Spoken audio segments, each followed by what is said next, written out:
We are going to talk about telemedicine etiquette. And when Dr. Mahesh initially kind of reached out and was speaking about what topic to address and those, it was thought by us that we should talk about something which is very practical and useful for all of us together. And to reach there is why this whole discussion on telemedicine etiquette. What are we going to talk about? I kind of have three sections in the whole discussion we'll have. I'll try to kind of interact more and kind of keep it going. But when we try to interact, we might lose time. So what I'll do is I'll finish through the idea of what I want to share across. After that, maybe we can take a detailed Q&A session. So the first and foremost thing which I think I would like to highlight is the times are changing, and as Dr. Madhukar mentioned, definitely COVID-19, I think, has changed the healthcare system 10 to 15 years faster ahead. I don't think telemedicine would have got legal so fast. I don't think so many ventilators would have been available so fast. I don't think PPEs and those things would have been discussed so fast if not COVID had not happened. So I think times are changing, and I'm sure we are all witnessing some of the very challenging times. And definitely, some of us are becoming more and more resilient, and the country is expected to become more and more resilient too, as per the Prime Minister.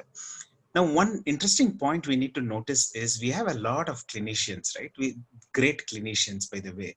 The first important point for all of us to understand, including me, is we could be great, competent clinicians, but it does not guarantee that we are good telemedicine champions. So even if we are very good clinically, on online consult, we might need to revisit our skill sets and learn some new skill sets. So that's the major point on which I would like to lay the whole discussion further. The next important point I would like to say is a lot of studies have shown the challenge of telemedicine.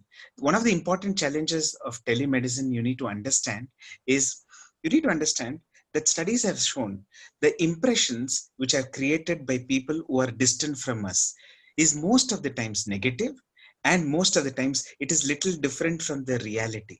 So if you take a doctor, right, a doctor patient relationship or a doctor client relationship is based on trust.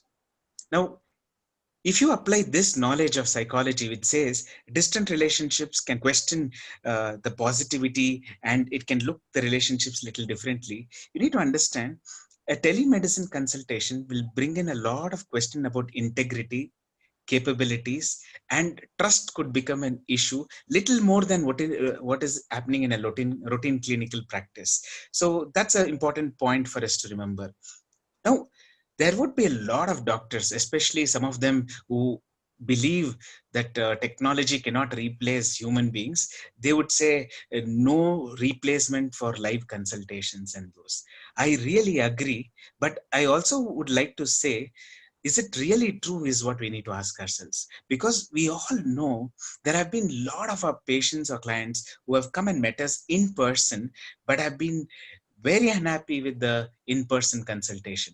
It is not an online consultation. They have come to our clinic, met us, paid the money, gone back, and never come back to meet us because they were put off by something which happened. Maybe we made them wait a long time. Maybe our body language did not go in sync with them. Maybe when they met us, they realized that they didn't like the way we deal with them, and those so many things. So it's important for us to realize it is not that only online consultations are a challenge. Real world consultations are also a challenge, but day to day we have become so accustomed to it that most of the times we are able to turn the tables and handle it very well. But coming to telemedicine, because it is newer and we are adapting to it, maybe we are having some initial hiccups and challenges, and we need to kind of learn to deal with these things. So when you're talking about telemedicine, the first thing which comes to mind is convenience, especially in a city like Bangalore, where traffic jams and those things are a big issue. A lot of people would prefer telemedicine consultation only because they don't want to waste 1 hour, 2 hours on the road to meet a doctor for just a few minutes. So convenience itself can play a role in telemedicine consultation, right? Second important thing is we can customize the care we can give. We can individualize the care we can give. For example, I'm a consultant, let's imagine handling old age home where there are a lot of people with different kind of mental health issues. Now I can, when I visit there, can talk in groups, but if I want to have an online one-to-one consultation and planning individually, it can be done with less resources utilization. So customizing the care becomes much easier in telemedicine consultation. That's an important point for us to know. Very important point is connecting the dots. We can reach places where we cannot reach physically easily. For example, we can reach places like remote villages by the click of a button. We just need broadband and internet connection. And with rampant availability of broadband and mobile phones, it is going to become easier as days go by. So it's important for us to realize that we should be able to connect the dots much better with telemedicine consultation. And of course, there is a commercialization angle. A lot of investment is happening into the whole telemedicine discussion, and we know sometimes it is commercially viable in all ways. So the institutions, the professionals, even the patients can benefit with the commercialization aspect, because the cost of care can be much lesser compared to real consultations. So with this understanding, when you're talking about etiquettes, why am I talking these things? See, I am not sitting here to say this is right, this is wrong, this is do's and don'ts. We are all learning together. But I think we need to understand the process of change and why we need to think of a change. So we need to all accept that with the changing times, we should be willing to welcome wholeheartedly very interactive participatory patients. No more patients are going to say, doctor, you are God, you tell, we will listen to you, you say do this, we will do. No, today you will have patients who will come and ask, why this medicine, why not that medicine, why 5 mg, why not 10 mg, why in the morning, why not in the night, should I really take medicine? So I think we need to be willing to welcome this new breed of patients and people who are going to be more interactive and who are going to be more participatory. They want to take their choices. They don't want to just listen one-sided. So we need to welcome them.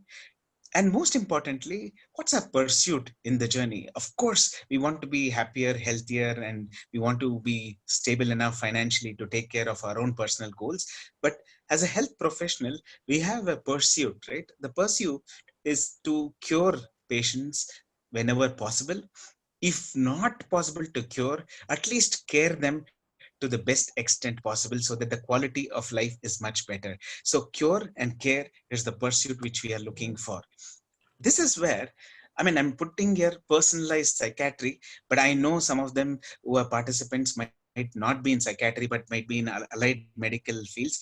Telemedicine consultations is the same for all of us, by the way. So the rules are applicable. What is personalized psychiatry? We are talking about tailor making multidisciplinary approach into tailor-made customized one setup. So that is what is called as personalized psychiatry. So when you're looking at personalized psychiatry, we can look at a few important areas. One is we can work on prevention. We can then also work on prediction. What do you mean by prediction? Okay, is this person going to be in higher risk of a problem or not? So that is something we can always work upon.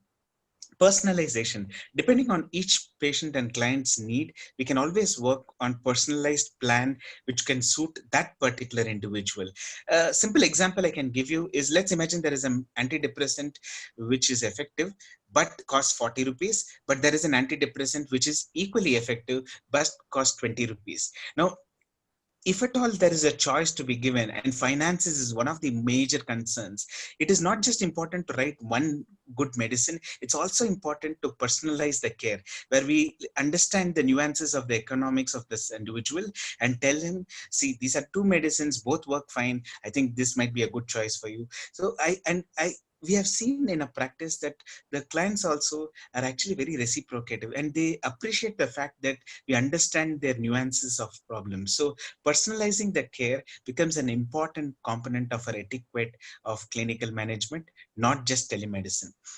participation, as I already mentioned, we will have a lot of questions being asked by people. People will ask questions. People will want to know more as details go by. So, and in telemedicine consultation, the breed of people who would reach us would definitely be more tech savvy, which means they do more Google search, understand more, which basically means they might actually have even more questions. So we should be ready for dealing with the questions in their head, and we cannot shun it off just like that. But one thing which cannot be ruled out in any healthcare system approach is what's the goal. Our goal ultimately is, if there is a treatment or a strategy, we want them to be compliant with it. We want them to follow that. We want them to adhere to the treatment. If it's few weeks of treatment, few months of treatment, we want them to stick to it. And of course, we also, as doctors, appreciate people who participate with us. And I'm sure as a doctor, most of us would accept a lot of our knowledge base has improved because some patient at some point of time has questioned us something and we did not know the answer immediately. We came back and did some homework. So it's important for us to understand patient participation is not beneficial only for them. It is pretty much beneficial even for us. So telemedicine success are simple parameters. I mean, if you go and want to read on telemedicine etiquettes, everybody's going to talk about have a proper environment, have a proper equipment, dress properly and appropriately, conduct yourself okay, and communication is important. Of course, the basic thing is professional abilities. If you don't have decent professional abilities, no etiquette will help you. So I think these are the basic parameters which we need to be looking for, right? Environment, equipment, dress, conduct, and those. I will try to highlight some of the important factors here. So as doctors, we have moved away from bedside manners to website manners. Now we need to talk about website manners. How do we need to present ourselves online? How we need to communicate online? How we need to kind of reply to some of the concerns which people have. So this needs rebooting ourselves as professionals and learning newer skill sets. Another important thing we need to also know is the, as times are changing, there is a need for increase in presence, and especially in telemedicine consultations, right? Because we are not there face to face, our presence has to be enhanced so that it can reach those people. So people who are sitting way away from us and listening to us or seeing our message should be able to get that feeling from that. So we need to increase our presence in website manners. Of course, it forces us to become little bit tech savvy, learn some technological jargons, learn some technical alternatives and those over a period of time, and learning to control the strategies. Why should we learn all this bedside to website manners? The reason is very simple. See, etiquette, one very important step would be talk, where we need to know how to talk, how to kind of socialize, how to kind of professionally handle. The reason is because let's take WhatsApp, which is a mode by which telemedicine consultation very frequently can happen. Now a lot of clients would be chatting with friends where they are sharing their distress about mental health and those things, and they're getting some suggestions from their friends. Here are we who are mental health professionals who are also talking to them on the phone or a video call or a chat message and replying back to them. So how would our talk be considered more professional rather than social? So how can we change that? That is where I think using the right words, trying to keep it very formal sometimes, trying to use methods and strategies of asking ourselves what is working well will really help us to change into these website manners. Now, one important point of pillar which we should remember in website manners is at any point of time, you should ensure that the comfort zone is maintained. Your comfort zone and the client's comfort zone on the other side, in terms of time, mode, people, context, whatever you do should be comfortable enough. Just imagine, as I'm talking to you, hundreds of people are walking in between, or I'm kind of attending phone calls here and there and those. If I end up doing so many things, it's not going to be a comfort zone for you and me. So getting this comfort zone. So these are some parameters which we will be looking at in website manners. So one of the important things which we should understand is looking at appointment tips. So when we are talking about appointment, one thing which we need to understand is, as a professional, telemedicine consultation is not a easy way out. I'm very busy, so let me take phone calls on the go. Maybe when I'm driving back in traffic jam, let me finish 2 3 phone calls and make a few extra bucks. It doesn't work like that. It is important for us to realize that appointment has to be given in a specific time, and it is always good for you to be ready and prepared and waiting for the client to connect with us. So being prepared and ready and working on it is important. And sometimes it needs us to invest some money to buy some decent gadgets with a decent kind of resolution of the camera or a earphone and all those things, because we want to give a good experience for them, right? So some investment sometimes becomes necessary. If our house is very cluttered, sometimes that's okay. Even if we don't want to clean up the house, maybe we need to find some screen system or some method which can make it decluttered and professional looking. So these kind of systems we need to invest at. We should be ready for glitches, and we should be ready for broadband suddenly not working, mobile network going, something not happening as per our plan. And we should have some alternative or the other. Like today when we were logging in, I logged in two systems. They asked the reason why. The reason is very simple. Just in case something goes off in one of the systems, I can still continue with the other system. That's the same goal with which we need to work with. As much as possible, having alternatives would be typically helpful. Next important thing is, in a telemedicine consultation, it's always good to be in control. In control of what? What is being seen, what is being heard, and what experience are we giving to them? So that's extremely important to look at. And these things will improve our credibility miles apart. Even if somebody is reaching to us multiple kilometers away, who have not even met us, who don't even know how we look and whatever it is, when we come on screen, the way we show the control in that 45 minutes to 1 hour's time of consult will actually make them trust us. So we need to be in control of time, what is being seen, what is being heard, and the overall experience of the telemedicine consultation. I did mention about improving our presence and increasing our presence, right? So that is where you need to understand, what do I mean by this video presence? How can I make myself bigger than what I am on a video?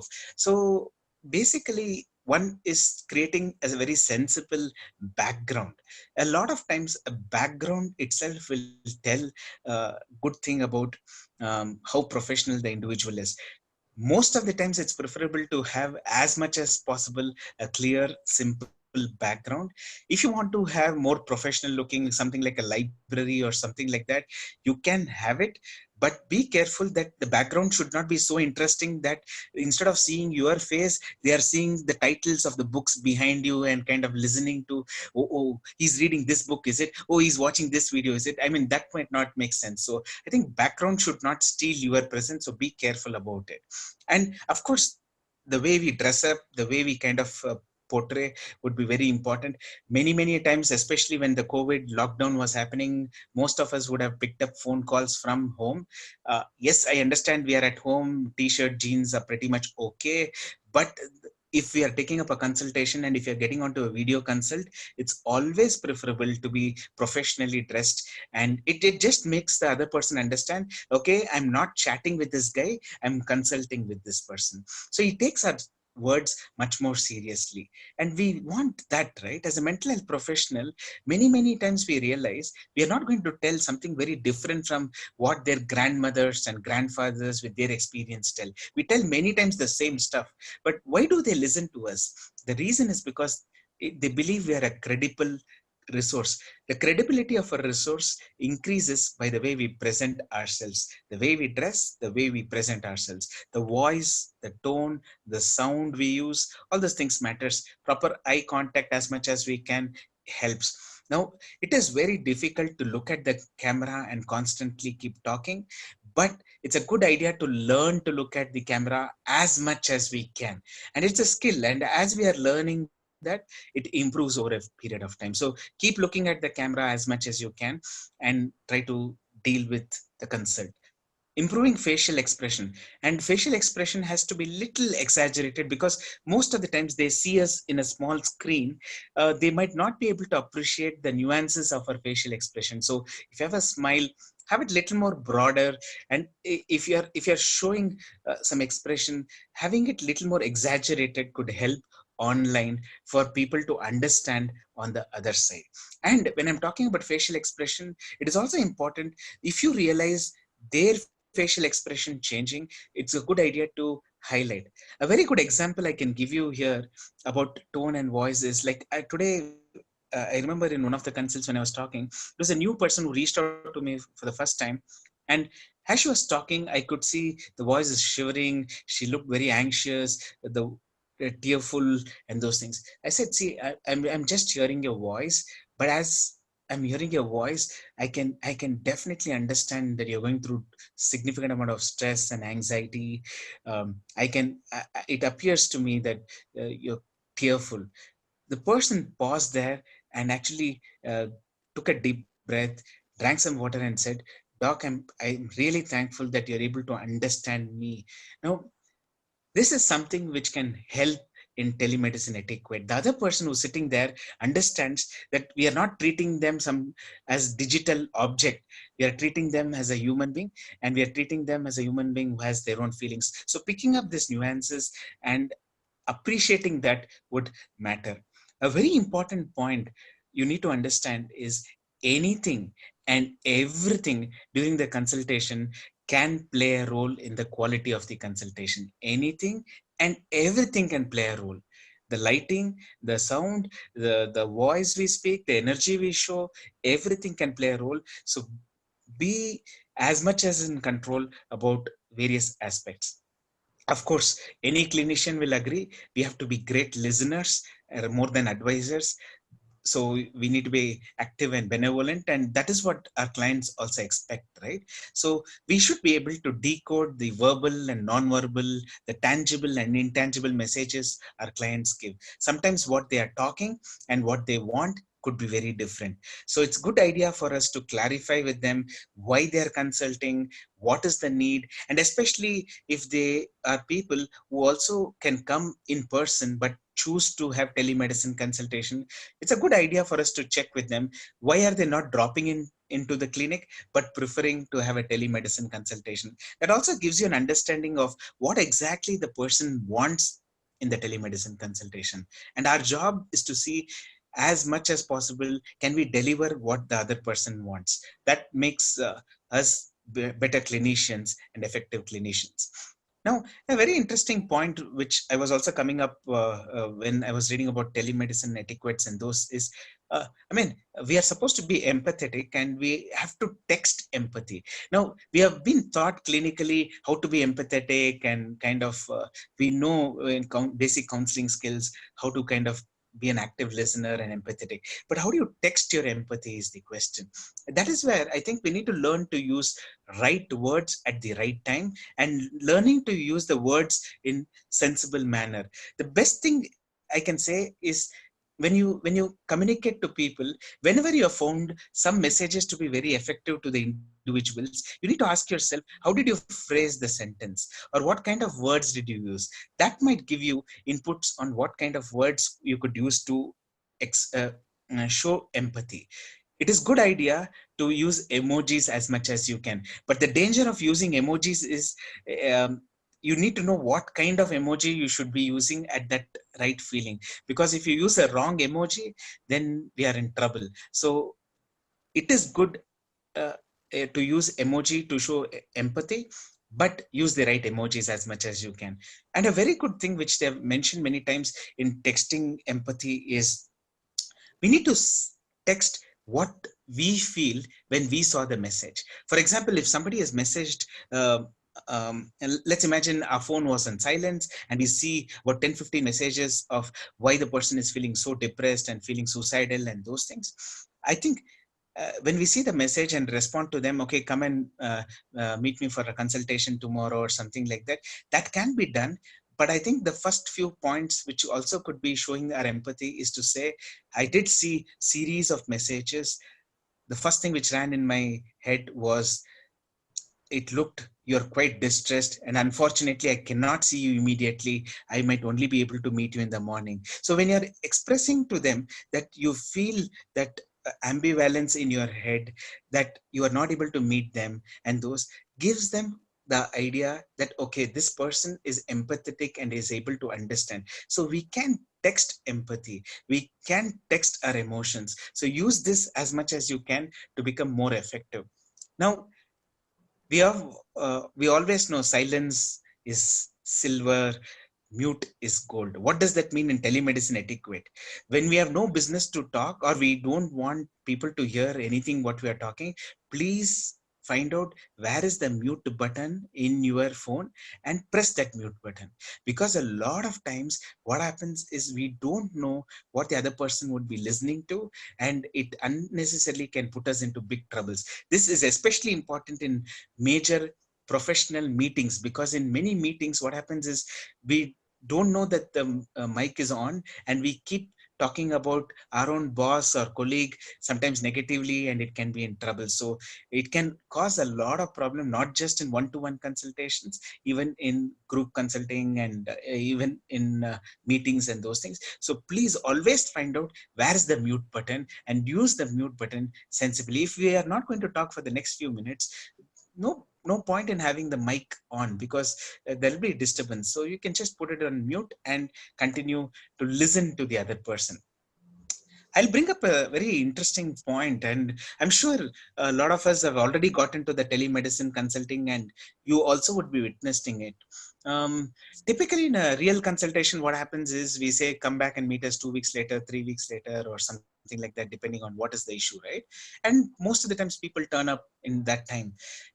In telemedicine consultations, many a times you'll notice there is a follow-up enigma. What do you mean by that?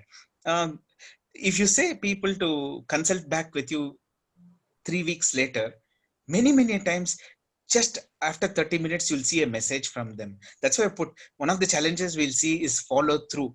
Forget about follow up, they just keep following up. Follow through, what do you mean by follow through?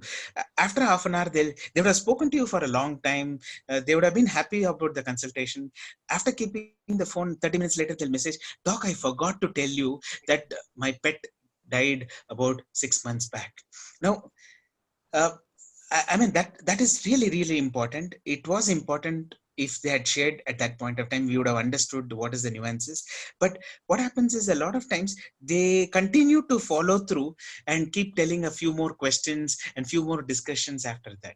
Now you cannot completely avoid it always, but I think in a gentle way, I think we need to say, yes, it is important. We'll take up this discussion in the next consult and those things. So I think it's important as clinicians, we should be ready for more follow-through questions in today's world of telemedicine consultations. There's no point in getting upset about it.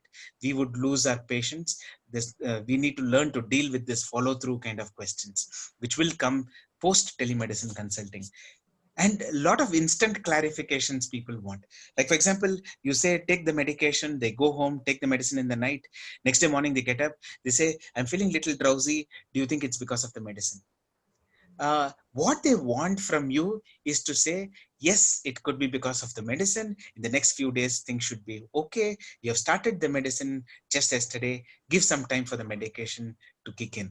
They're willing to listen to that, but they want that clarification. If we don't clarify that, they feel very uncomfortable about it.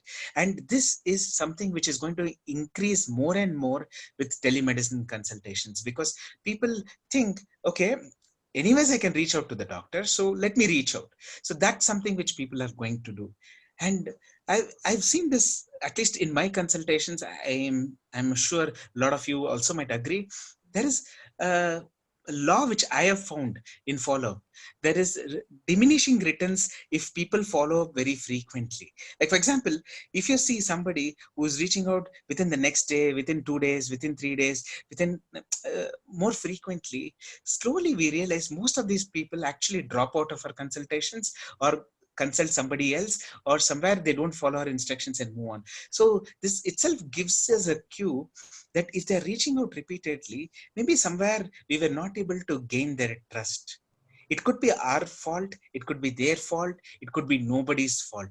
But I think it's important for us to realize these are nuances which are changing in telemedicine consultation, and it's good idea for us to be more open to look at these options. So in etiquettes, we all know what we are supposed to do, but it's also important the major bloopers or the major problems which we can face. Background. Let me tell you one thing: if at all you're sitting at any place and consulting, it doesn't matter which place you're sitting in, please don't have a door behind, and hopefully the door should not be opened by anybody and somebody coming in. That is completely no. So even if you're sitting in a room where there is a room, have that where there is a door, have that door the opposite side, so even if somebody comes in, you can show them some action, something like that, that the client doesn't understand somebody walked into the room, because nobody likes to see somebody else walking into the room, especially if they're having a telemedicine consultation with you. So that's something which we should be extremely careful about. Not just being careful about the clean kind of background, you should also be careful about people not dropping in and those things. I've put here about noises. Now, when I say noises, some of the noises which you should be ready with is there could be a pet at home or the neighbor's pet which starts barking, and obviously it doesn't understand that you have telemedicine consultations going on. I think it's very natural for you to say, I really understand you might be hearing some barking noise. It's the pet in the next house. I'm sorry for it. I mean, if you tell them that you are a human, there will be problems which can happen, people are willing to listen to. And sometimes the whistle goes off, kitchen, something falls off. All those are problems which can typically happen. And I think how we deal with it and how we show control during those situations will show how professionally we deal with this kind of scenarios. That's the key for us. So control of that whole consulting experience will say how professionally, how effectively we can manage. People, as I mentioned to you, nobody should drop in as much as possible. And one of the reasons I always try to use a kind of a headphone, and when people initially call up, right, especially in a video call, I always tell them, I can hear you.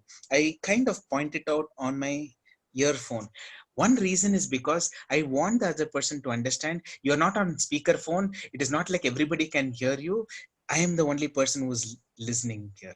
So that is going to give the other person the confidence to say, okay, this guy is listening and nobody else is listening. That kind of gives them the comfort to kind of talk about their challenges, right?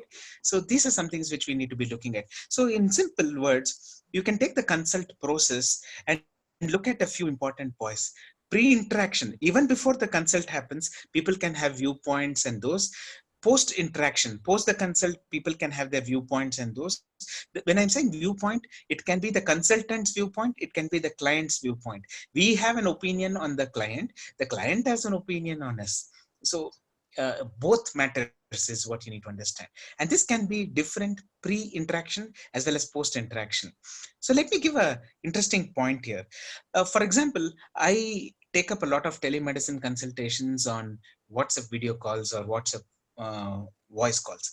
Now, what happens here, if that person has to reach out to me at a particular time on WhatsApp, right? He's going to store my number, register it as Dr. Sunil or something like that, and he's going to call me up. The first thing which is going to happen is he's going to see my profile photo. Now, when he sees my profile photo, most of the times he's going to see what is the kind of status. He's going to see what is the message he has put across, what kind of profile photo. Now, that itself will make a lot of people have opinions on us. Now, why am I telling this? We can say that opinion does not matter, but in reality, that opinion too matters is what we need to understand. So etiquettes is not about how we behave in the consult. It is also about how we behave even before a consult starts and even after a consultation happens. Like, for example, if I say, okay, after I'm keeping the phone, I'm going to send you a prescription in 30 minutes time. It's a good idea for us to send the prescription within 30 minutes time. The worst thing to happen is 31st minute, we get a message from that person telling, sir, I think you've forgotten to send the prescription. So I think it's important for us, If we commit to something, stick to it. That's something which we need to be really looking up to. So we should be willing to look at newer boundaries of together management. What do you mean by together management? Together management basically is looking at how together, as a consultant and a client, sometimes family involved, can we work together? And this needs newer boundaries, right? We become more participatory. And telemedicine consultation, we enter into their homes, we enter into their rooms. So we need to understand the boundaries and nuances. And it is human for some of us to sometimes get distracted. Like, for example, if the client is speaking to us and if the background is very hazy and a lot of things are happening, sometimes we get carried. What is that? Why has he kept this there? So it's human for us also to kind of get distracted. So it's important for us to understand learning this to boundaries of together management is a skill set, and that will happen only with time. So what is happening to the whole doctor patient relationship in the whole telemedicine consulting process?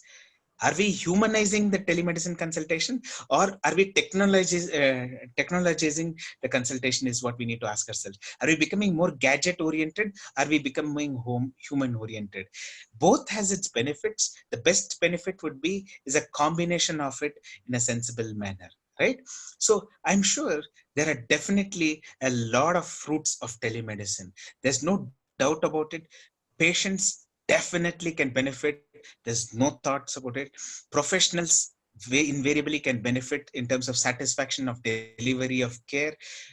Institutions can benefit. That is why a lot of institutions are investing into telemedicine. Healthcare system as such can benefit. We would not get paralyzed today. Even with COVID-19, if at all healthcare system has been maintained healthy, it's surely because of the technology backup which all the professionals and the clients could access to. So that's the importance we need to understand. So when we need to move beyond care, we need to understand we will definitely have very good etiquettes and respect our clients if we realize our clients are not just wanting cure and care now. They want respect, they want dignity, they want autonomy, they want to collaborate and take decisions. They don't want us to say 1 2 3 do this and come back. They want us to talk to them and say, these are the options, what do we do? They prefer a menu based approach rather than very directive approach. And they want us to accept that they can refuse. They can refuse inpatient care and say, I don't want to get admitted, and we should without a frown accept it and say we are willing to help them whenever they come back. I think we need to learn to deal with these things. These are newer challenges which we need to kind of work up with.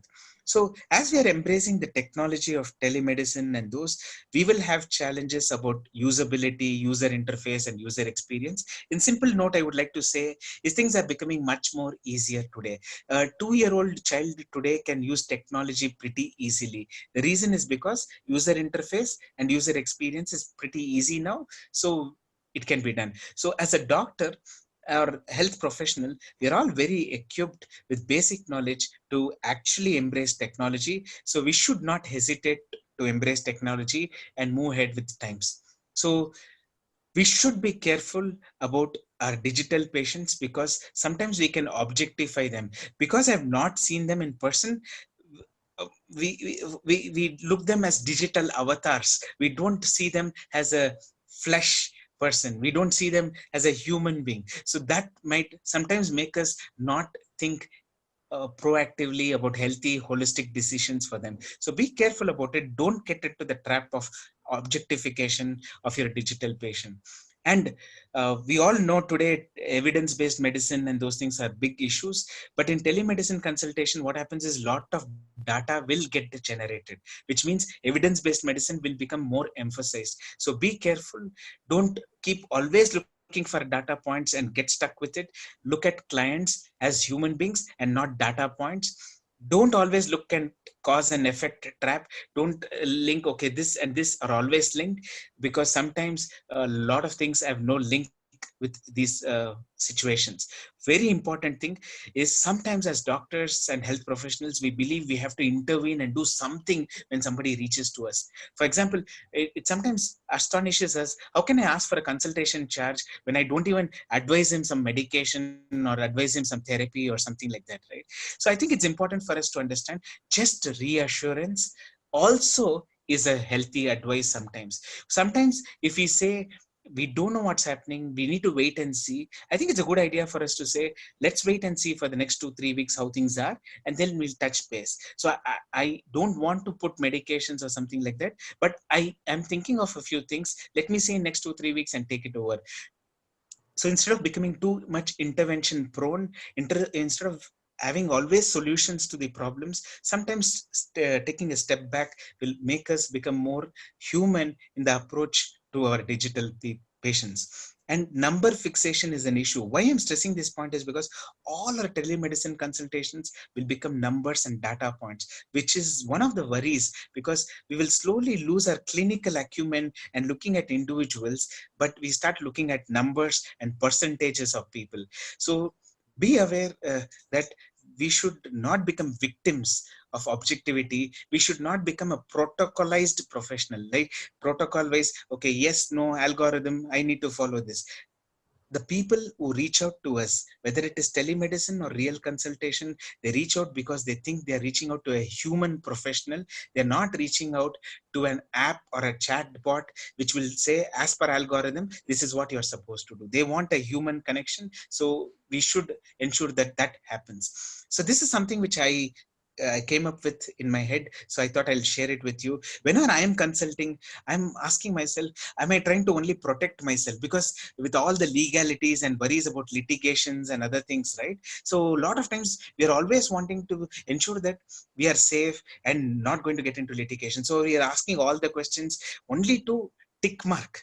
Okay, I've asked this question, consent taken, this done, that done. Okay. So basically I'm legally safe. So sometimes in this process we lose the human touch. So I think we should not be tick mark head consultant. We need to be a human consultant, which basically means we need to kind of look at nitty-gritties of emotions and feelings and what the person is coming up with, and then take it further. So how do you do all these things, whatever I'm talking about? It's very simple. Look at the patients or the clients with these following lenses. Look at them with having their own obligations, having their own expectations, and most importantly, understanding each one person has their own unpredictable novelty. Each individual, even if I have seen all through my life thousands of depression patients, the person who's calling me now is different in his unique experience. If I understand that, I am going to give importance to his experience and nuances. That will make the other person feel very felt and understood. That's the most important thing we need to look at. So key to any development is obviously data and feedback. Learn from your own experience, which consultation worked for you, which consultation created problem for you. By that you will know how to kind of go about and dealing with this nitty gritties. There is no one way. We are all bound to make mistakes, but we need to see we should not make the same mistakes again and again. So that's where collecting your own data, collecting your own feedback will help to change the nuances of your professional etiquette and make yourself more effective in the whole process. To summarize, whatever I'm telling, if at all we are looking at, we need to understand we need to be balanced in the way we approach. We need to balance technology. We need to balance human approach. That's the only way we can deliver telemedicine etiquette at any point of time. We are great clinicians. We are great healthcare professionals, but that doesn't guarantee technologically telemedicine consultations will work out effectively. We have to relearn. We have to unlearn sometimes. We have to upskill sometimes and work with the times which go by. But always understand we should avoid any kind of abuse of the technology, and we should also reduce our own bias which we carry about technology. If we do all these things, I think we should have great telemedicine etiquette in our hands to deal with rest of the scenario. With this, I am done with my presentation. I'm welcome to take any questions and any other suggestions and those. Yes, First of Ganesh. all, yes, first of all, Dr. Sunil, it was a wonderful presentation. I Thank you, wish sir. that we had had this presentation much earlier because it's been extremely useful, educational to all of us, informative. And Thank you, sir. just to share my own, I am very much a reluctant person to this technology. I am Yes, sir. taking time to get used to it. So there are the comfort levels in the physician, in the psychiatrist, or any medical professional too. I think we have Exactly. about 10 minutes or so to Mm. go through some questions. And Sure. just Sir, you so that take we, your own time, sir. There is no issue up to 8:30 also. I mean, at the same time, we want the participants to ask questions. We don't want them to leave after 7:30. yeah. Okay, so we'll try and make it as much as useful for all of them. See, couple of questions about the equipment that have also has been answered by some of the panelists, but what's your own experience, Dr. Sunil, about looking at the camera, looking at the client or the patient, and what's your take on that? How do we manage both? Um, See, one is, of course, we are looking at equipment. Equipment, um, it's always. I mean, the technology has improved so much that the basic smartphone today has a decent camera. So the baseline has got better. So any decent phone has a decent camera for us to work on. As I already mentioned, it's always a good idea to use a Bluetooth or a wired earphone system rather than speaking in a speaker phone, because a speaker phone will pick up a lot of noise which could be distracting. So it's always good to use a headphone kind of a system. Some people prefer to use this big one. That is also pretty good because the other person there understands you are using such a big headphone that is only you are listening, so they might be feeling more comfortable to take it up. So that is with relation to the equipment and those. Now, a lot of people, if they have a lot of video consultations, buy a full HD camera and fix it up on their laptop, because the laptop cameras are not as efficient as the full HD camera. So you can connect it and use, so that your visuals are much better. The clients will have great experience. Of course, we can't expect them to use, because sometimes people are using from remote places and those, and they might not know how to use the technology also. So we need to be kind of willing to deal with those kind of challenges sometimes. So that's something which we need to look at when you're talking about equipments. See, Dr. Swaminath had a question. Yes, sir. Would it be better to have a direct consultation for the first visit so that the rapport is established and subsequently the video consultations or teleconsultations could continue? What's your view on that? Is it Uh, better to have that way, or I think this comes with a framework of two things. One is legality, where if somebody meets you in person, you know it's a real person, you know, or to some extent, okay, this is the person, this is the identity and those things. So we are a little more sure about the individuality of that person. Second thing is, it comes from, with a premise and a belief that we meeting them first time improves the rapport. And since it's a question from Dr. Swaminath, is one of the senior most psychiatrists, I'm sure he's going to agree that there are a lot of people who meet us only once and never come back to us, and has gone back to some other consultant. If at all that consultant is a good friend of us, would have come and told, oh, this guy came and told he got put off with you and those things. So if we actually look at, not necessary that all real consultations are great consultations. So I think we need to take it off from our mind. Of course, the legality aspect we should be careful about. Like, for example, if you have doubts about the individuality of the person, if you have doubts about the intention, why are they reaching on telemedicine consultation, you can do a double check on it. You can ask for the Aadhaar card details, or you can ask for identity proof and those, which the government says you should do before your telemedicine consultations, if you, especially if you're worried about identity. But I think it's a good idea to have a real consultation. But if it is not possible, I still think we have had great success in people who have actually followed up online and online and online only, and they've done decently well, and it shows that we could help online too. Right. Dr. So, Satish has a question about medical records. Would you recommend that the patient send you the records before the consultation so that you can go through that and you are well prepared as to why the person is consulting you?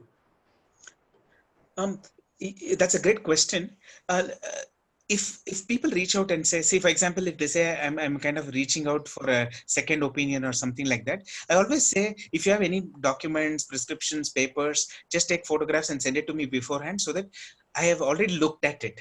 So it saves their time. Otherwise, when he's on online consult, I need to kind of do it, which means I'm wasting his time as well as our time. It doesn't help any one of them. So if they reach out to us and tell them, we could do. Sometimes what happens is they would have fixed an appointment. We don't even know with what history they come up. When they're talking to us, they say, I went to this doctor, that doctor. So if we have some confusions, like for example, sometimes it happens like they've already taken 4 5 antidepressants or medicines and it has not worked for them. Now I don't want to prescribe the same medicine which he has already tried and failed. So what do I do in that scenario is I say, I've listened to you.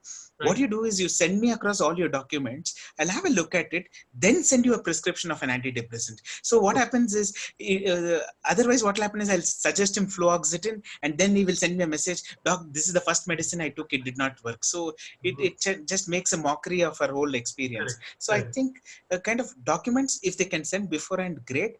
Otherwise, we withhold the decision till we see the documents, especially if it is important. Right. Sometimes it could be simple things like some thyroid test which they would have done, where we will only say go and meet an endocrinologist. Right. So what we will do there is, you do send me a thyroid report later. I will tell what can be done later in the message. So that Right. can be taken up later. But if it is Okay. something we have to decide, it's a good idea to take the document and then decide, so that we kind of don't have a cut nose experience. Right.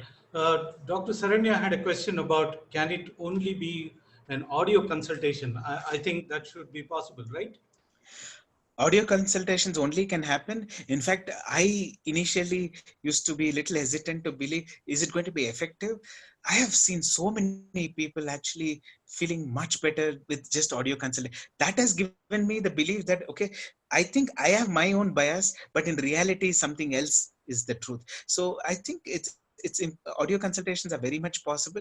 The tonality, the way we talk, the way we give pauses, sometimes if you give enough time for them to talk about, I think it really makes a lot of difference, and people do have great experience even with just audio consulting, sir.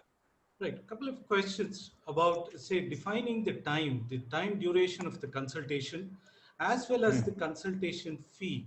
Do you state it upfront itself so that the patient is aware of it and takes care of it, and it doesn't spill over to your next consultation? Yeah, but definitely it's a good idea to inform them about the time for which they are scheduled to discuss, and if there are finances involved, what is the finance involved and all, is a good idea to inform. See, most of the times it is believed that people have an understanding about it. So we believe if somebody reaches out to us, they will also ask how much is the consultation fee and pay. But in telemedicine consulting, sometimes it becomes like chat room consulting, right? They just call you up and talk to you. So we don't know how they take it. So it's important for us to, if you want to keep it professional and those, it's a good idea definitely to tell them. We will have some people who will turn it off and will say they don't want to consult us, and there are a lot of resources, there are a lot of free consulting facilities which are available because they are funded by something else and some other agencies and those. So they can opt for these options if at all finances and other issues are in problems. There They can was a do. question in our group also, which I think is Mm. very relevant, about recording of consultation by patient. Is there any way Mm. you would know that it is being done, and also you can prevent it? Uh, See, anything online can be recorded. It is as simple as that. Right? So we should be willing to forego some amount of privacy when we go online. That's the reality we have to accept. It is like if I have an online net banking account, I should be willing to have the risk of getting it hacked at some point of time or the other. Uh, that is the reality. So anything can happen. Now, uh, see, at least personally, I don't explicitly tell you should not record, I am not recording, and those things. See, I don't record any consulting, by the way. I trust and believe that they don't record. Now, sometimes it has happened in my routine physical consultations where I have felt that their phone is constantly on. So I asked them, are you on phone or are you recording something? And they say, yes, I'm recording this and those. Then I say, it's not a good idea to record it without asking me. I mean, it's not like I'm going to talk something which you should not be recording, but you should have told me. And I asked them to cut it off and those things. But online, you can, I mean, if you're so concerned, you can do it. But let's assume that every consultation is recorded. Let us assume that unknowingly somebody is recording us, which basically means it becomes a filter system for us to talk only the right things. We are not going to talk unnecessary stuff. We're not going to talk something which is we will not be able to defend tomorrow and those things. So let's assume all consultations are recorded and talk like that, which is the best way to be safe from our side, sir. At the same time, you will have to maintain a document of the consultation, which you do, Exactly. right? Yeah. Okay. Uh, I think currently only two documents are required, which basically means you need to maintain your consultation notes and you should maintain the time log of it and those. What I basically do is take a screenshot of the uh, phone call or the WhatsApp call and keep that along with the record and upload it and keep it. That's the simplest thing I do. That's the Some simple. concerns about safety of WhatsApp and Zoom. How safe are they as far as the privacy goes? Uh, Any thoughts on that? with respect to WhatsApp, they are as highly encrypted as generally any technology is available as of now. So it looks like they are a pretty safe system as such. The second thing here is with Zoom, of course, they have upgraded themselves now in the recent last few weeks. So they claim that they are different version now and those things. So I think these are all definitely pretty secure systems. But we also need to understand, if we are looking at an one-to-one consulting, right, the hackers are not interested in us, because most of the times one-to-one consulting is not going to make much difference for them.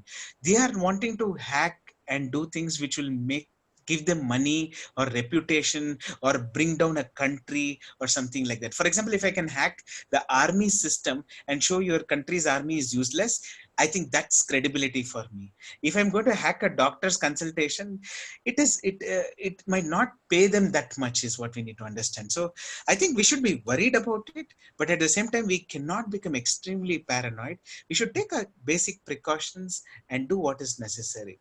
Yeah, There that's are a what we couple need of to look things at. also which have been mentioned. From my understanding, as far as consultations are concerned, Mm. proxy consultations are not allowed online. Is that right? The person has to give consent willingly that he is agreeable to have a consultation with you in writing, and also ID proof. Uh, yes. See, for example, if you call me up asking for a consultation for yourself, whosoever it is, if you're comfortable and if you're comfortable with identity and if you've basically checked with their identity and those things, if you're okay with it, you can go ahead with it. But in case I want to talk to about my brother, spouse, friend, partner, whatever it is, I think it's a good idea to say, I know you're concerned about this XYZ person. I Right. can listen and talk to you, but for it to be effective, if that person reaches out, it'll be great. If they say they're not going to reach out, but I want to still talk to you about it, I think it's a good idea for us to say, talk to them and make them reach out at least once. And see, sometimes if you find that the other person is psychotic and not wanting to talk and those, then we can see, is there an alternative and what else can be done. Otherwise, as you rightly said, proxy consulting and those things without the other person's consent is absolutely no. Because you mentioned this, let me give an interesting point of how people, uh, teach us technology. Like, for example, I was in a teleconsultation on a WhatsApp video call with this person. She said, my husband wants to talk to you. I said, I understand with your knowledge that your husband is in Chennai. How is he going to come during this lockdown time? She said, no, I'll put on conference call.